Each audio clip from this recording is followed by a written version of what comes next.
Welcome, everyone. Welcome back to the Nikhil Hogan Show. And returning to the program, we said it on the last Kotumachi interview. We said you mentioned, Professor Ventura, that the Durante edition was coming out, and now it's out. And so we're so excited to have you back to talk about Francesco Durante. Professor Peter Ventura, welcome back to the show. Thank you so much. Okay, Yes. so go ahead. No, it was just a few months ago. I finished the Cotomachi edition, and I've been working on Durante for many years. So it was just a coincidence that these came so near each other. But anyway, I'm happy that this has been done now. Oh, that's really, and it's interesting you said that Durante is problematic because of the sheer number of sources, over 50 sources you were saying. And you said something like, in my whole lifetime, it would it would take you longer than your lifetime to put something together. But you have an edition, and I think a lot of people were very excited when you released it. Why don't you talk about this edition? How did you make it, and like what were the primary sources that you decided to use? Yeah. So the first thing I started this work maybe 15 years ago or something like that. And 15. the first thing was to collect the sources. So um, some sources, among colleagues, we share some pictures. So quite a lot I received great help from uh, generous and kind colleagues. But there were also quite a few sources that I could not find in that way, and I had to travel. So I've been traveling around quite a bit and collecting them one by one. And when I thought I was finished with that, another one popped up, and another one popped up. So when I started, there were 23, and when I was at the end of my dissertation, there were about 50. And now I Wow. think we're up to 52 or 53 or something like that. Right. So it has more than doubled in the period of some 15 years. Now, are some sources just much more important than others? Are they all equally weighted? I mean, are there some really principal sources that are key to the whole thing? Yeah, that's the big problem when you collect like 50 sources and you see all these. I mean, it's so much material, and how should one be able to see what is what does really belong to Durante and what may belong to other composers, um, and how certain can we be that things are by Durante really or not? How old are these sources? Which sources may be copies of other sources? That may very well be the case. And are there families of sources? Are they related in some kind? Another question has been: is it possible to see that certain sources are from a certain period of Durante's teaching, while other sources may be from another period of teaching, and may be the case that he developed these sources over time, that they changed. Well, how And long was he a teacher? Like, how many years did he teach? I mean, he must have been teaching already from the very beginning of the 18th century. 1710, 1711, I think, Mm. is the first traces of his teaching in Naples. And he was teaching until his death in 1755, so almost 50 years, I would say. Wow. Wow. So it's a huge time span, and he was very active as a teacher. He was teaching a lot at the Onofrio and Loreto, but he was also teaching at Poveri in the early parts of his life. So he was, and he had a lot of famous students. I mean, he's the one that has the most famous students, with Piccini, Sacchini, Pergolesi, Cimarosa for a very short time. Maybe Paisiello had a few lessons with him very, very early on, before Durante died. It was about the same year when Paisiello started to study and when Durante died. So must have been a very short time. Now he's about the same age as Johann Sebastian Bach, right? So he's around there, 1984, 1985. Was he was he was he what was his relationship with Alessandro Scarlatti? Are they like contemporaries of that period? I know Scarlatti must be older, of course, but Yeah. did they cross paths? And was he ever a student of Scarlatti? Did he go to Rome and study for a little bit? Yeah. So Durante was born in 1684, Mm. and it is assumed that he studied in Rome in the first decade of the 18th century, and particularly with Pittoni, who was the great expert of Palestrina. And there is at least one mass in the Santini collection, which appears to be an autograph from, I think, 1709. And this, it's an astonishing piece of music. I've transcribed it myself just to get to know the music, and you get the feeling when you hear like the Actus Tragicus by Bach. Very competent composer at a very young age. Quite astonishing. That's the feeling I get when I read this Mass by Durante. Gosh, what is this? Well, didn't Bach copy a mass by Durante? Yeah, no, he did not copy it, but Like, or at least made a transcription or something like that? he adapted a Mass. So he had a Mass by Durante on his desk, and probably he had an opinion about this Mass because he turned the Gloria into a Kyrie and the Kyrie into a Gloria. So he must have thought that that material would have been better for a Kyrie, and that would have been better for, I don't know. But anyway, both these works are very, very good. Great. So now you said there were various sources, and maybe we can just spend a little bit of time to just maybe go into detail about that. So Yeah, maybe the so next slide is there's a we, regule. I took one picture of all the types of manuscripts there are. So there is a type of manuscript that just describe the rules, the regole. And usually you can see in those manuscripts that they are given numbers. Regola prima is here on the first page, and they usually go up to, I think, 15 or something like that, with small exercises after each rule. And these kind of manuscripts have small lines of text, small explanations, and that's quite unusual in the other ones. So the second type of manuscripts is more like it starts with the rules, but very soon you get a succession of pieces in which these rules are applied. Yeah? So there's a combination of regole and what we today would call partimenti numerati, so figured-based Okay. exercises.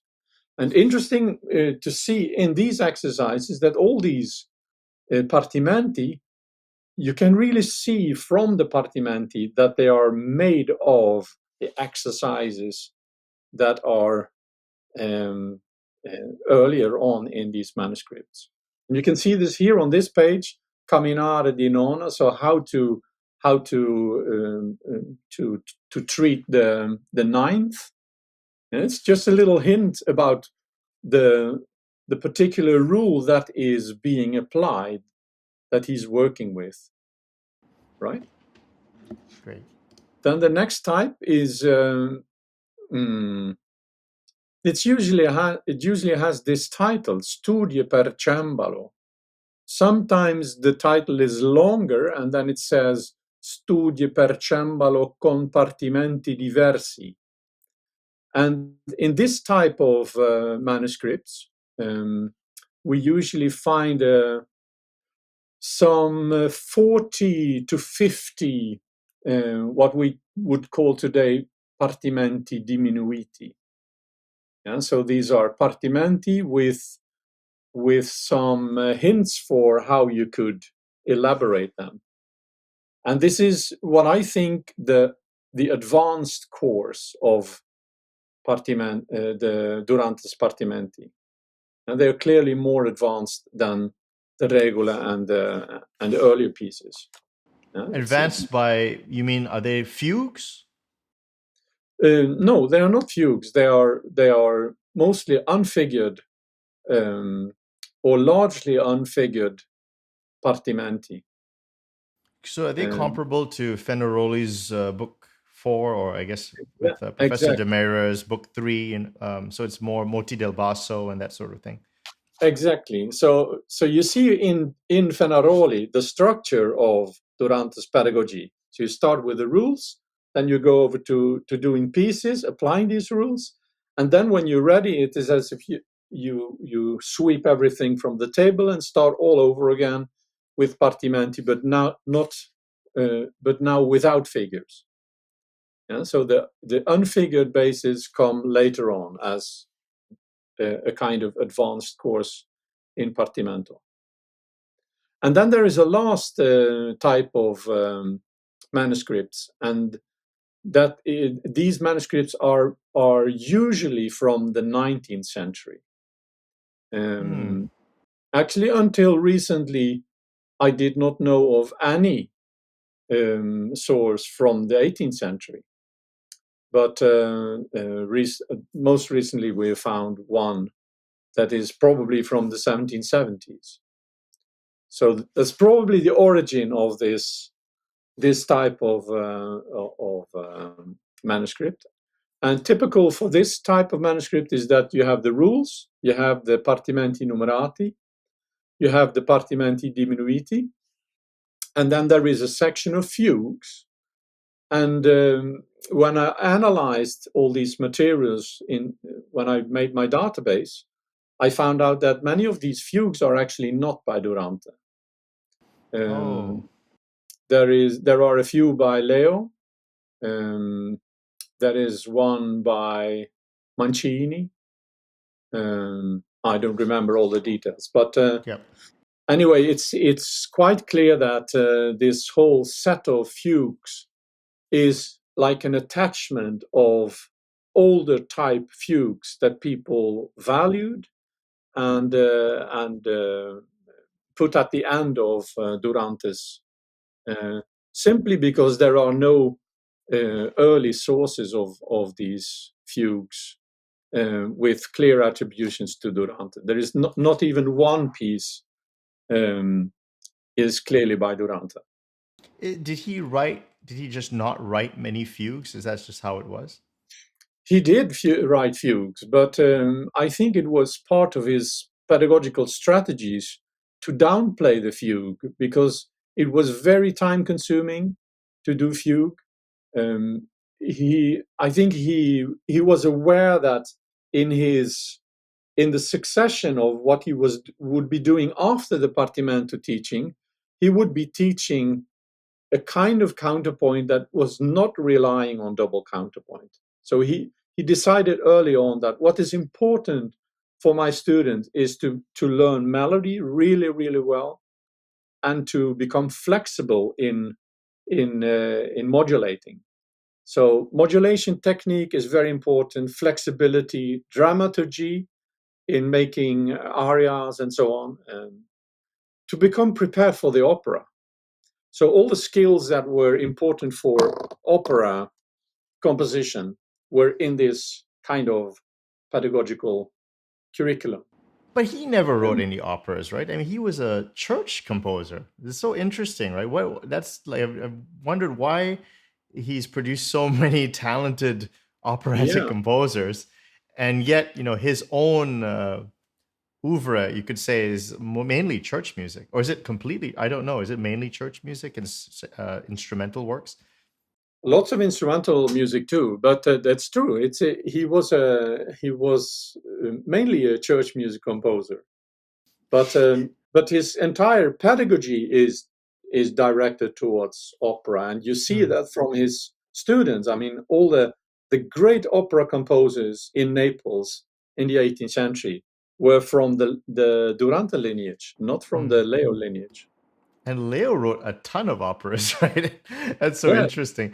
And he was yet more conservative in his more fugues and more like invertible counterpoint in his partimento, and that's very Yes. interesting. Yeah. Of Okay, course, there so was a milieu around these composers. I mean, they were working in religious institutions, right? So there were expectations also from these institutions what they should teach. mm, And the Turchini, where Leo was teaching at the end of his life, and where also the students of Leo continued to teach in the way that Leo had been teaching, they were clearly focused on taking the market of church music composition in Naples, mm, while the other two took the market for opera.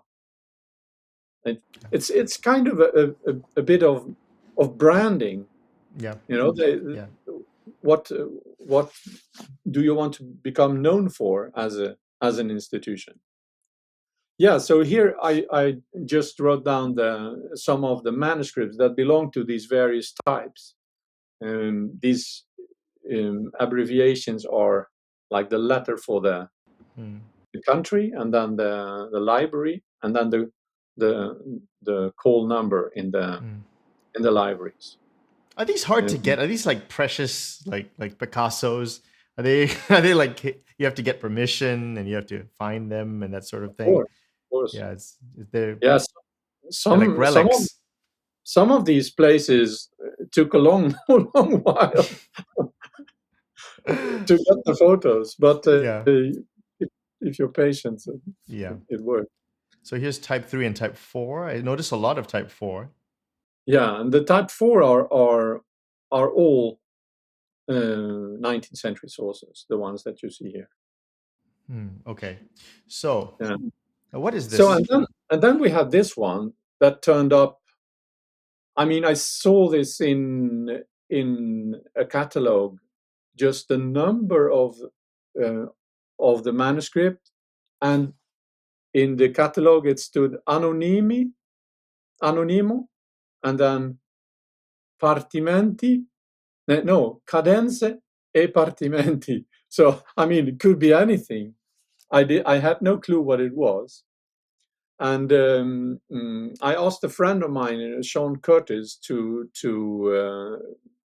see if he could make photos of it.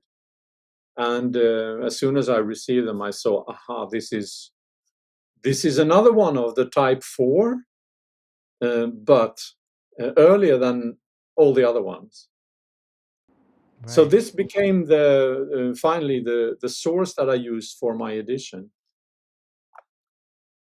And the reason for picking this source as my principal source is that it has this broad overview. So you get all the regole, the numerati, the diminuiti, and all these fugues, although they are not by Durante. So in the second volume, I have a section of opera spuria, so spurious works, and I also show the attributions that I have found in other sources to other composers, so you can see who the composers are who really made these fugues. So I think, did you transcribe these? Let's go to the next slide here. Yeah, so just one um, picture of the start of the A series, so the Regole series. It starts with the preparations of the fourth. And so in the beginning it says prima formazione della quarta, la quale nasce dall'ottava. So you get the preparation of the fourth.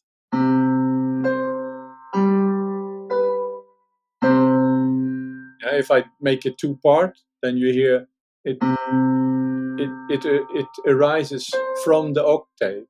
Then the fourth becomes apparent due to the rising fifth in the bass, and then you get the resolution. So it's really the basis of almost any cadence. Now, what I didn't understand in the beginning, I could not really understand why Durante wrote these exercises like 7 times with the same figures. There was no variation in them. And it was thanks to the counterpoint notebooks that I started to understand what they did with them, because every time he wrote a new cadence in the bass, he would play a variation. Now you can't see that in the actual partimento method, but it was like implied that the teacher would play the variations and the students would learn these variations as patterns that they could exchange, because all these exercises are of the same length. And it really starts to work as any jazz musician would work with 2-5-1 progressions. And you really can see that this is improvisational, an improvisational method to learn music. Now, was it always a 3-voiced realization, like just not like chords? He wanted like a fluid counterpoint style, not necessarily just a bunch of chords like you'd see in the Paris Conservatory. Yeah, I think both 2-part and 3-part. The reason why I don't think 4-part harmony was so much involved is that these were things. I mean, we know what they received on the note stand, so this is the stuff that they saw. So the rest went through the ears. So you can understand that if you would play like 4-part or 3 parts over these basses, it becomes very difficult to hear the difference between the alto and the tenor. So it's more reasonable to assume that the 3-part style was actually the more frequently used style for these exercises. And this is also confirmed in many examples in these partimento notebooks. You get examples of real contrapuntal realizations in 3-part style. Often 1 part starts with a rest, just to make it audible for the student to imitate. It makes complete sense to me that this was done by ear. So if you're a teacher, you would want to load up on tons of examples, right? And so you would basically internalize them, share them with your students, and start this way simply with lots of examples. Where do you get the examples from? Yeah, I mean, the obvious answer to this question is Corelli. I was just thinking about it, but I was just thinking about Corelli in my head as we're talking about 3 voices. Absolutely. So Corelli's trio sonatas were used a lot. I mean, they were the most widely printed pieces. It's a style that was like a model style for many composers, and many composers composed their opus 1 as a kind of homage to Corelli. I mean, if you look at many Italian composers in the late 17th century, early 18th century, you find opus 1 trio sonatas. That's how they learned. I mean, that was the goal of for many composers. Maybe not in Naples, because in Naples there were there were many other things going on. So they had to write like church music, Dixit Dominus, and the Mass, and the solo motet, and so on. But definitely in the rest of Italy, it was a lot of trio sonata composition in the beginning of their careers. I'm going to ask a question about Corelli. I was actually reading his biography, and people all knew his works. They would debate it. They would talk about the merits. It was so widespread around Italy. So my question about the trio sonatas is, as a teacher, would you just say like, um, how would you draw from them? Would you take, would you transcribe them for a keyboard, or how would Durante have used them, especially for Partimento? Would he have say, let's look at the trio sonata now? Now, obviously, there's some problems like voices cross. Sometimes there's lots of 16th notes. It's not always playable, but like I'm sure you can get a lot of things. What's your, as a from a teacher's perspective, to use the Corelli trio sonatas? Yeah, well, what I say to my student is just to enjoy listening to the trio sonatas and get to know them, and get to love them.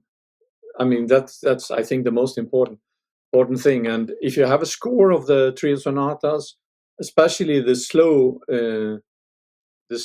movements in the beginning, they're often maybe 10, 12, 14 bars only. Great pieces to study. I mean, on a quite moderate level, it's not so very difficult to understand what's going on in these small introductions. So it's perfect material to start with. Beautiful imitations, and yeah, you see this one in C major is a perfect example. I think this is the start of the Opus 3, isn't it? I think Opus 4. Opus Okay. 4, yeah. Yeah. So this Yeah. is like, this is good for keyboardists as well, right? Because it's like you Yeah. see a moti del basso. Yeah. If you just see the bass here, I mean, it's almost a partimento. Yeah, exactly. No, so you, and actually in some of these Partimento manuscripts, there are pieces by Corelli among the Partimenti. So you find this material in the Partimento books. So you said that they were actually were they used in Naples as pedagogical? Do we have evidence that oh, Corelli, or is it just a general sentiment? He's just so well known, everyone knows and you can see it in works. It's like you were saying, people's opus ones were trio sonatas. Yeah. So I don't know about Durante specifically if he used Corelli, but I mean, it's definitely in the air. Yeah. I mean, Gasparini was a very important figure as a Oh, he model. wrote the treatise, right? The treatise Yes, on yes. practical. Yeah, yeah. Gasparini, Scarlatti, of course, and Corelli were the three big names in the early 18th century. Okay. So, I mean, it would be very, very, very weird to think that they did not study this music. I don't think that's very likely. It was all over the place. Okay. So what is this? What is this partimento? Yeah, so this is the start of the B series. So this is the very start of the numerati.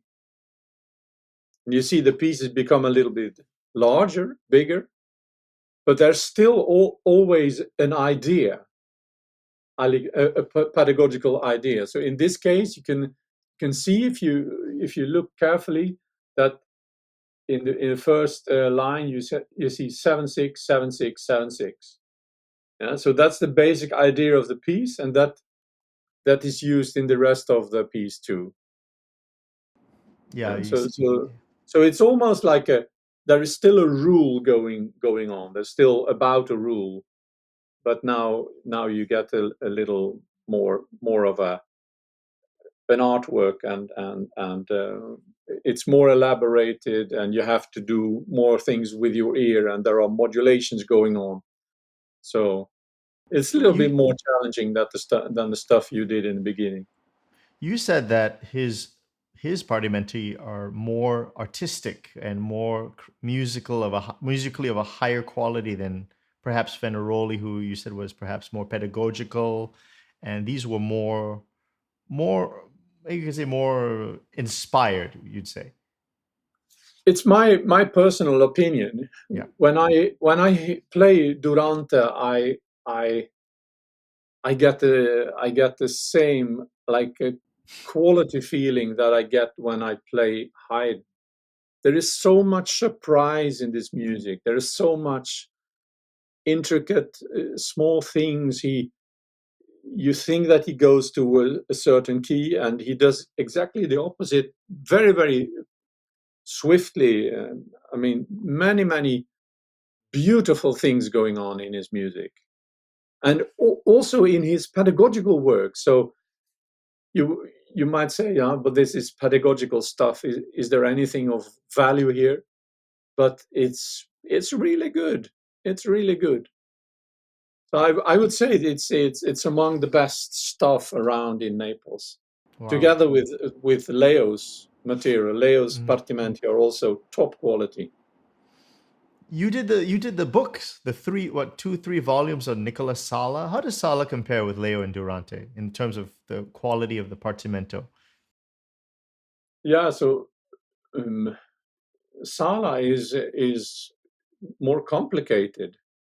Really? The yeah the level is very high. So he made his Partimenti very early on in his life. Sigismondo tells us that he studied the bases of his teacher Fago, Nicola Fago, Mm, and Fago's bases were difficult. So he studied a lot and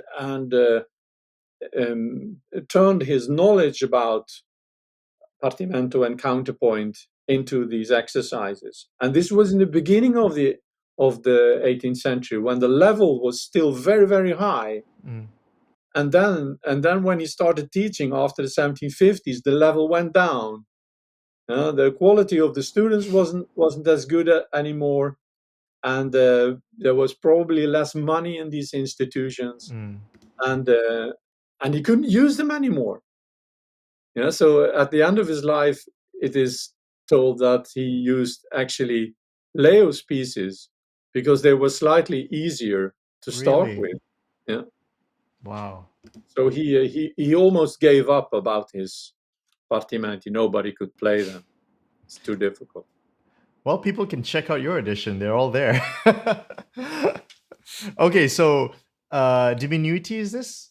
Yeah, so this is a typical example of the diminuiti. Very few figures, only in the cadence to mark new key coming, but otherwise largely unfigured. And then there are three um, ways to make an elaboration of the central interval that is at stake here. So this 7-1.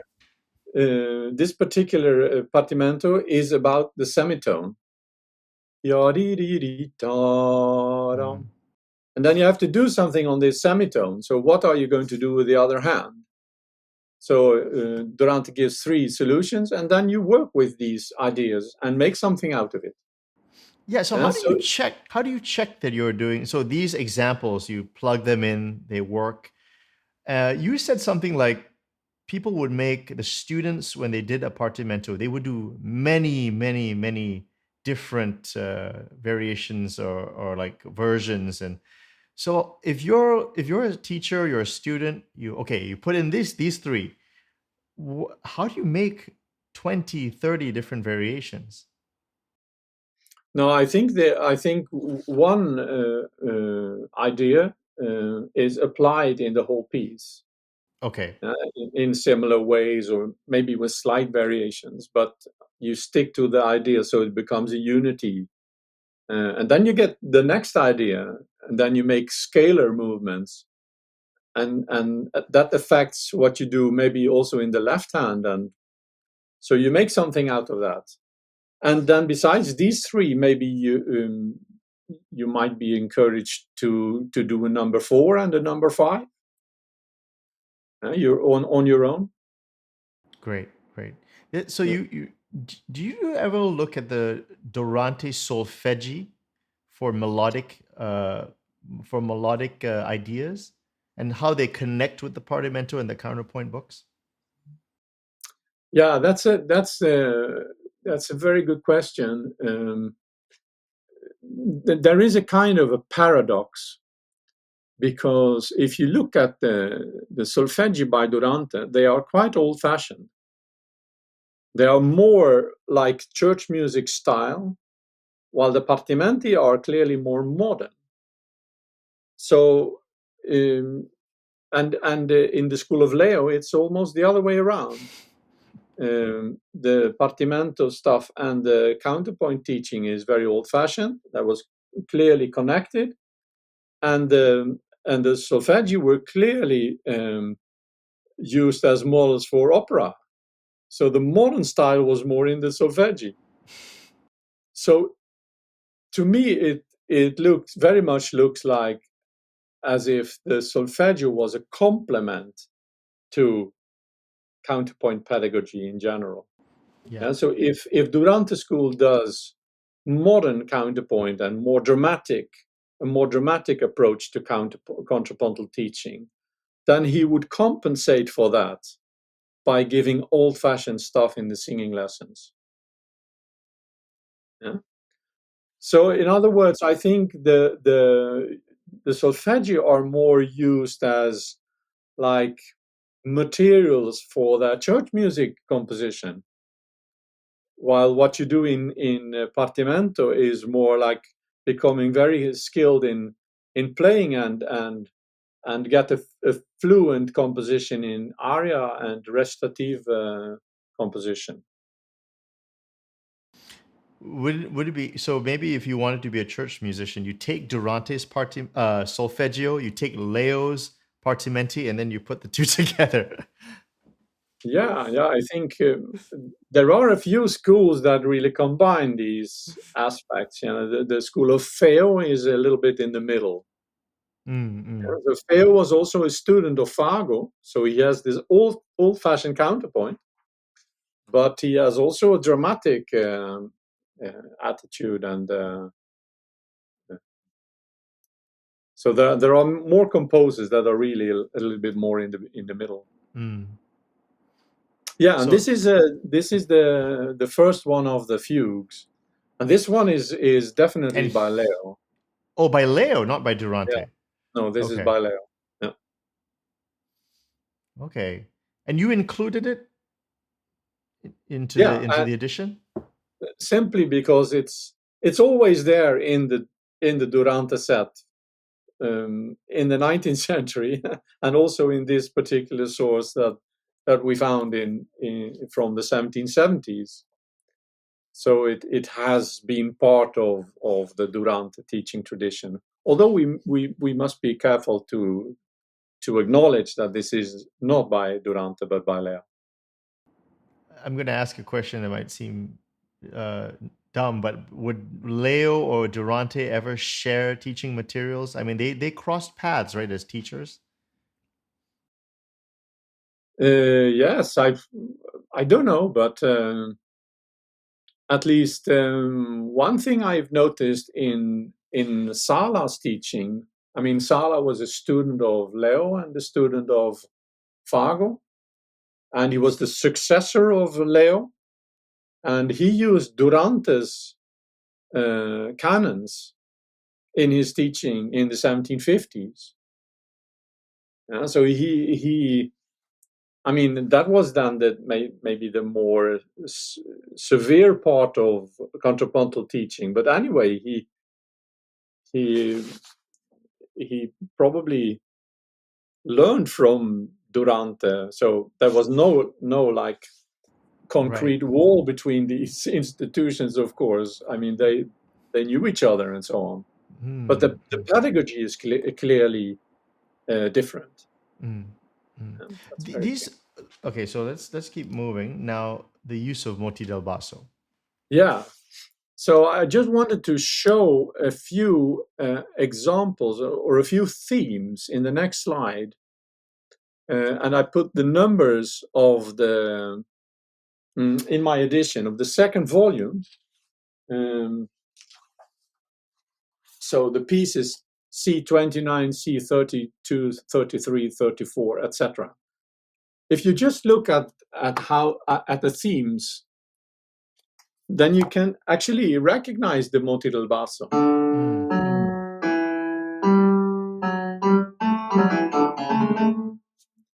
And the next one.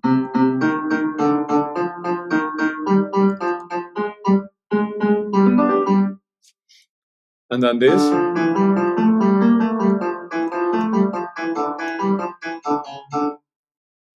And then up a fourth and down a third.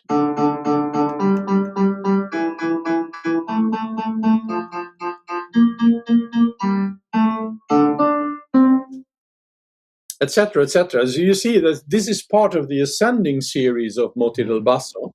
So there is what I want to say is there is an underlying structure, a pedagogical structure in the Diminuiti, where you see that the first part of the C series is based on the ascending series of bass motions, and the second half of this C series is based on the descending series of bass motions. Oh, okay. And it's a progression.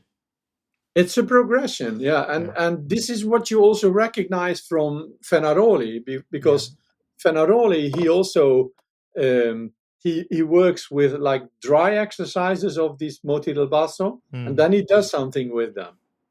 Yeah. And it seems that the same idea.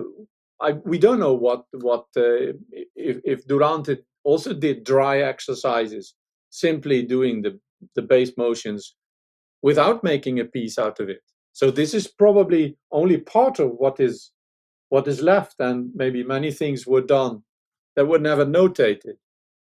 The Diminuiti have a couple of a couple of examples. In Fenaroli's rules, I think there's some examples in the manuscripts where he actually gives some upper or some right hand figurations and what to do. And is there anything else? Does he in the other manuscripts? Does he put any, like when he's discussing regule? Does he have examples for the regule? Or sometimes it's just text, right? People just write text. They put a baseline with figures, but they don't actually put the right hand part. No, no, no. You can find that in some of Durante's students may have like examples, Okay. like Giuseppe Doll does that, and Nicola Calandro, who was a student of Feo. So you Mm. can find some of these more cadence like examples, but Okay. otherwise it's more like you only get the pieces, and then you have to do the work yourself. Wow. Okay. So now you put here the Gallipoli manuscript. So that's a Yes. student, right, of Durante? Yeah, so here we have, you see, actually, this is a Diminuiti by Durante in the bass. Ta-dee-da. This is actually the one that I just played. Oh, yeah, Ta-dee-da, yeah, yeah. ta-dee-dee-dee-dee-da-da-dee-dee-dee-dee-dee-dee-dee-dee-da, bum, bum, dee. And then the student has figured something out and notated it for himself. And we're very lucky to have 46 of them in this manuscript. So Those these are are also, authentic from a student who's probably working with Durante.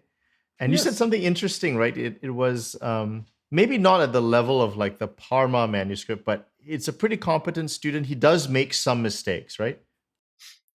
yeah. So the absolutely the I'm not sure whether Durante was ever involved in this. It's I'm not sure at all. It could be a student maybe 10 years after Durante's death who did this on his own. Very well possible. Mm. So I wouldn't say that this is like the authoritative way to do Diminuiti. Not at all. But you can get Because a there's, lot of good stuff from it.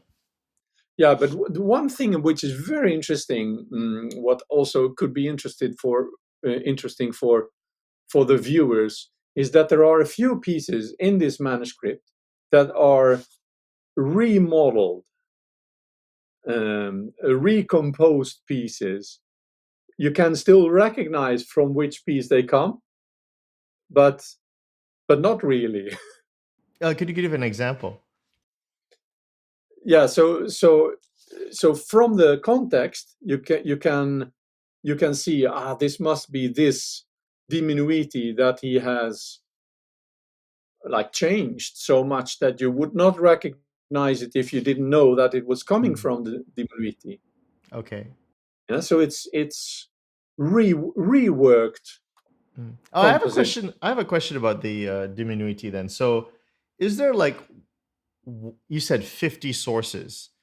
How many of them are like diminuiti, and how many of those is it like one person who is it like one manuscript that people copied a bunch of times, or every unique sources with unique collections it's all different, or is there tremendous similarity among the like the diminuiti sources, for instance? Yeah, there are quite a few differences. Some of the pieces are longer than in other manuscripts, so there you can find like cuts, pieces of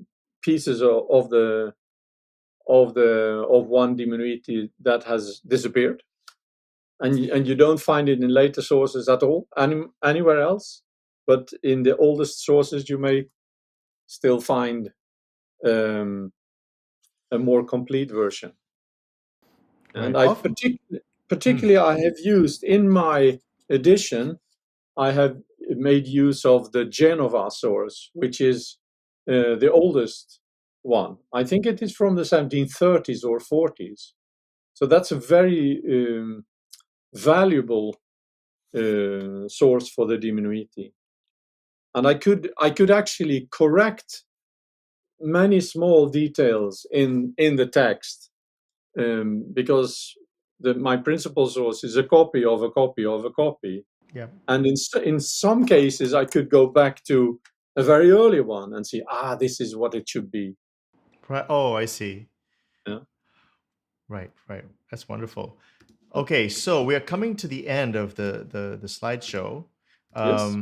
So the musical treasures of the Gallipoli. So we just talked about that, and that's of Yeah. course Westman's so many great publications, the Martini, the Mattei. Oh my goodness, these are all like must buys if you're interested in Partimento. And here it is, the after 15 years, 15 years publication for the Regole and the Partimenti. So now, how would you envision teachers using this? Like, where how do you, because you've published Martini, you've published Mattei, um, Cotumaci.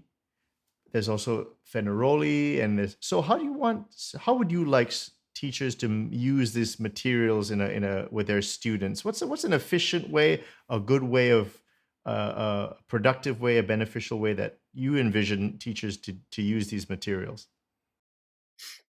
Yeah, I think 3-part style and developing variations on the cadences, and to make recordings of them, and to get your students to work both with their hands on the keyboard when they play, but also doing things by ear, and not only looking at the hands.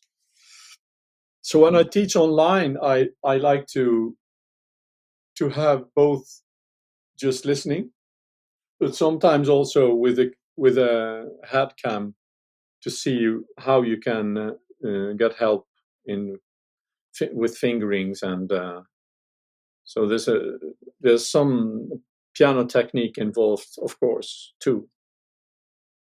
Now, I have a question about the rule of the octave. So people, I mean, Fenaroli has that divinative version, as people say, but it's four voices. It's a four voice chord way of doing it. Is that going to help you making these florid three voice um, realizations? Of course, it's important to know how to do that, but how would the rule of the octave and these cadences, should you even uh, pursue studying the rule of the octave extensively first, or maybe you could just dive in and use examples, little examples, and build from there? Yeah, the rule of the octave, you see it used in different ways. Some teachers start with it. Um, Durante waits a little bit with it. He does the cadences first, and he proposes the scales a little bit later on in his teaching. Anyway, all the things that you do in the regula are in a way a preparation for the point where you wipe everything from the table and you're stuck with unfigured bases. Yeah. And especially at that point, when you come to the end of the regula and you have done the partimenti numerati, then you need the rule of the octave more than anything else, because then you don't have any figures anymore. So the rule of the octave was really the tool to do unfigured bass. But it's of course part of the beginner's course, because you really need to know it in all the keys, both in minor and in major. But So now I have a question about keys. You brought that up. Are these examples to be done? I mean, everyone would just say just do everything in all the keys, yes. But for when you're working with students, it can be overwhelming to do so much. Would you say that you should start with 2, 3 sharps, flats, build up, or would you just say, well, just do it and just get these examples? And another question is positions. Like for instance, these examples here, preparing the fourth. Do you do the 3 positions? What's your perspective on that? yeah, if you follow the idea, what you see in many of the manuscripts, that there are 2 upper voices over the bass, then it's basically only the flip you have to learn. You flip the soprano and the alto. So that means that you don't have 3 positions, but only the flip. Mm. So it makes it a little bit easier. Um, and many of if you make variations, then you have one starting point, and you make maybe 3, 4 variations, and then you do the flip, and then you have another 3, 4 variations. So that becomes pretty rich. If you do that with all the cadences and they're all exchangeable, then the teacher can come back the week later and say, okay, you learned this one in E minor, but I'm going to play it in C major. Can you do it? And so you mix everything up as a teacher the week later, because they have to be able to combine it. I mean, the best advice I can give is just look very careful at the editions, because you see it's all there. You can see what they did. Yeah. One more question I had was this ability to spot key changes, to know exactly where you are. I found that's really crucial, really. I mean, you're lost if you don't know where you are, what key you're in. Do you have some advice for that? That to have that sense of knowledge when there's a modulation, how can a student, how would you teach a student, guide them through looking at a partimento, understanding the roadmap, understanding so you don't get lost and use the wrong Yeah, pitches? right. Yeah, that was the topic of our last talk, right? When we talked about Cotomaci, because Cotomaci really addresses this question in his first book, in the 50 lessons, where he restrains from giving from Underfigured bases. exactly, yeah. So he doesn't give any figures, or very little, or he uses figures, but he removes all the accidentals. So you really have to think as a student, what's going on? What is the goal here? Yeah, so I would point in the direction of Cotomachi for this question. Okay, okay, Yeah. that's great. Can you just relay, I guess, to end off, can you talk about your experience as a teacher of Partimento? The community is really growing. You've taught students, and I'm sure people have reached out to you for lessons. You're a very respected teacher. As a teacher, how have you found yourself getting better at teaching this? What have you found really worked? What have you found in your many years of teaching this? What hasn't worked? Yeah, I think in the first place, I must say that in all cases, I start with Durante. All my students start with Durante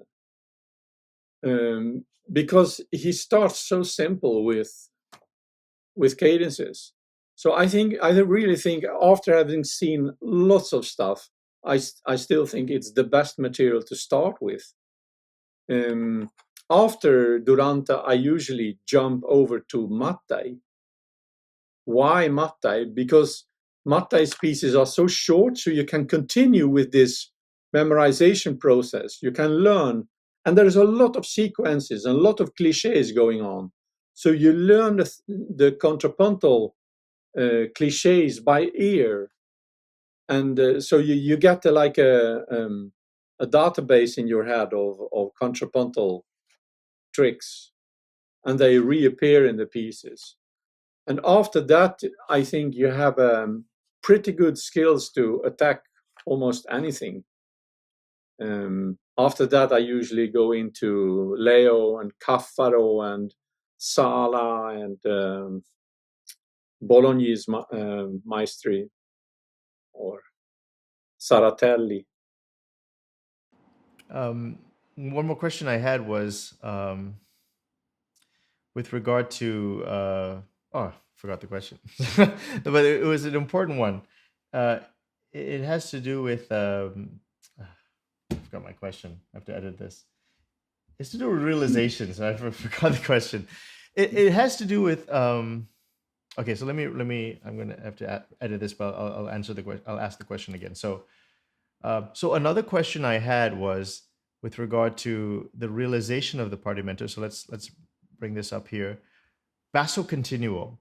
Should keyboard students have a good understanding of basso continuo accompaniment, just playing chords first before even touching partimento? Do you think they should have a sense of chords and harmony? Should they play in ensembles? Will that help? Or is partimento just, you can just dive into partimento? Yeah, I think I would just open Durante and say, what does he do with 12-year-old boys? There are no chords. It's just a bass and simple figures, and you start to learn counterpoint. They talked about counterpoint. They didn't talk about harmony. It's counterpoint. So you do counterpoint on the keyboard, and then you do counterpoint on paper. And the goal is to be a contrapuntista. You become a counterpointist, a composer. So the focus is linear lines. They didn't chase parallel fifths as we have been doing in the 19th century and the 20th century. They didn't do that. They played, they had fun, and made counterpoint. It's a counterpoint, practical counterpoint, contrapunto pratico. Final question. Final question, which is, you mentioned Corelli. I love Vivaldi. He's also I love him. He's Venetian, right? Is he a good source for this, or do the Naples people not really look at Vivaldi, or was he? I mean, he was famous, right? Yes, I don't know. I haven't seen any Vivaldi in Neapolitan sources, to be honest. So I can't really answer that question. Is he of a different? Would you say is it like a different style? Maybe. I mean, he was also a teacher, but he was a violin teacher, right? So maybe he was more focused on like violin technique and bowing technique and that kind of stuff. Yeah. But it wouldn't surprise me if there was some Partimento teaching going on there too. Yeah, yeah. It's just we don't know so much about it. So we should get as many trios as possible, right? We should, as all Partimento students, just grab as many Italian trios and just study and listen and enjoy, as you were saying, and absorb the material. Yeah, trio sonatas are always good, even the French ones and the German ones. Give me some specific examples that you think would be great for students to listen to, teachers to use too. Anything, could be anything. It doesn't have to be Well, Italian. I recently bought the Dandrieux trio sonatas. Fabulous pieces, really nice. And There's he's the something, famous person who did the keyboard harmony. yeah, He taught how to use the basso continuo, yeah. right? I mean the basso chiffre. Of course, the trio sonatas by Bach. I mean, which he wrote for Wilhelm Friedemann, the organ works or pedal clavichord trio sonatas. Lovely pieces. I mean, you can learn so much from them. When is your next? What's your next project, actually, Peter? Do you have a plan? What's the next one? Mm. Right now, I'm in the middle of a bit of a mess because they closed down this finale. Oh, you have to switch to Dorico, right? I have to switch to Dorico, so I'm learning Dorico now. Do you like it? Not yet. It's quite a jump. It's different. It feels But totally different. I actually did my first page of a new edition for the spring, which will be the Cafaro. Oh, great.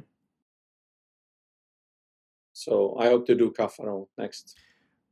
Really want to end off with you get a lot of questions about 18th century music, but I know you have experience. Maybe people don't ask you enough about romantic music and later styles. I mean, you know you know a lot about that as well.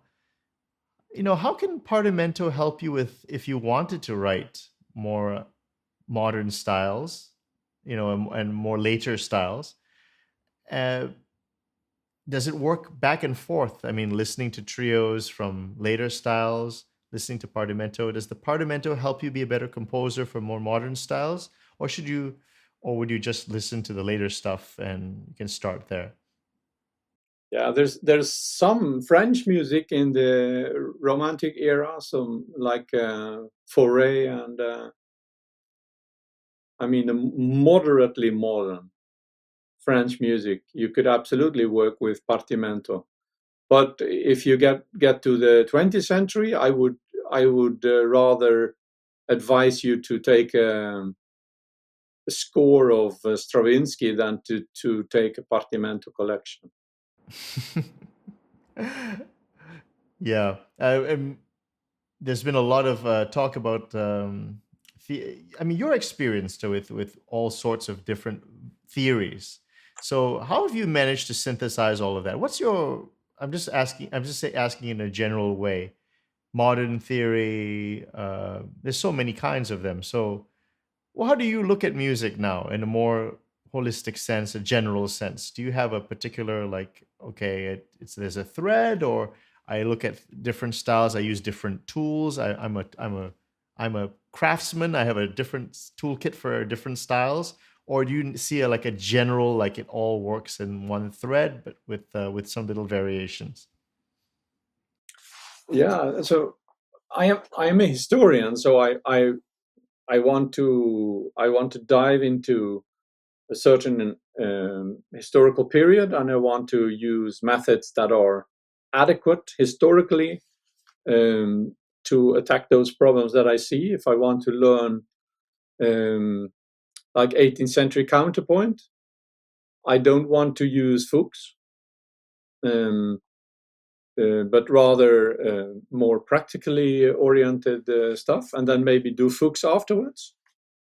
Um, but for modern music, there are so many other things that are much better to get into it, and that also because it needs to be historically adequate also in the Mm. in the 20th century. So you need another toolkit, and you need other ideas when you start to compose. What I very much like about Partimento is that it focuses on musicianship in a more broader sense than what is traditionally taught in conservatories, because often instrumentalists, they just play their instrument and they don't bother so much about what the pianist is doing. But if you go through Partimento, you learn really skills that composers learned, and you get that as a musician. Yeah, so you learn to understand what the accompanist is doing and how you can make like varied repetitions and so on, or make cadences. So you become not only a reproductive musician, but also a productive musician. You Yeah. learn to compose and improvise. And that becomes so much more, I mean, historically correct, because that's what they did at the time. So we lost a little bit over time of that creative aspect of musicianship, which I think is worth rediscovering. Yeah. That's the main reason why I work with this stuff, to get a more rich view on musicianship. Yeah. See, even I look at Wagner and I think that's a Partimento guy. I obviously it's not 18th century music, but I see the skeleton. I see the operating system, so to speak, and I see the logic there, and it I can, with adjustments, I can see how someone who is considered romantic like Wagner, it has that sort of similar thinking. Not saying exactly, but something like it. I mean, he was a master of counterpoint. And you can imagine what did Wagner in his early years to learn all this. I mean, to become so fluent in his lines. Um, of course, we don't know so much about it, but I mean, some traces go back to Partimento there also. So I mean, there are some impulses that he may have gotten from the Mattei school. Yeah. If you looked at this, right, and there's a correct way to realize it, but let's say you were a person who was mastered this, you're an expert in Partimento, and then you want to go crazy. So, what if I do things in a weird way? And then something creative comes out of that. But at the core, you were originally trained in a way that was kind of this, like a original way. For instance, like modulating in a more unorthodox way that they would have not done. So they would have not done that. But using some of the tools that they used and being a little crazy, being a little creative, I can see how you can expand out of this and not so like people say, oh, this you just do this and you're just going to reproduce the same style and all that. But I can see how if you know your materials well, you can stretch out and extend my hand. I don't know if I'm making sense here. No, but if you just read the Partimenti by Durante, you see that there are unexpected things. Yeah. So even though he's teaching fluency in composition and fluency in playing and fluency in improvisation, you can still see that there is an artistic. I mean, it's still high quality stuff. He does unexpected things, and he shows how to compose. It's Yeah. not only reproductive like cliche stuff. There's a lot of interesting composition in these pieces too. So, Yeah. but you have to do Perfect. it to find it. Well, so first let's end off by saying that the new edition of Durante's Regole and Partimenti are now available at Westman's. The great Professor Peter Van Toor, I mean, it's such a treasure. You're a treasure to the community, and please keep doing your work and continuing to produce all these wonderful volumes. I can't wait to see what you're going to produce next, and I hope you come on the show again because we always bringing up great new stuff. There's nothing It's always fresh and always interesting. You're too kind. Thank you so much for your kind words.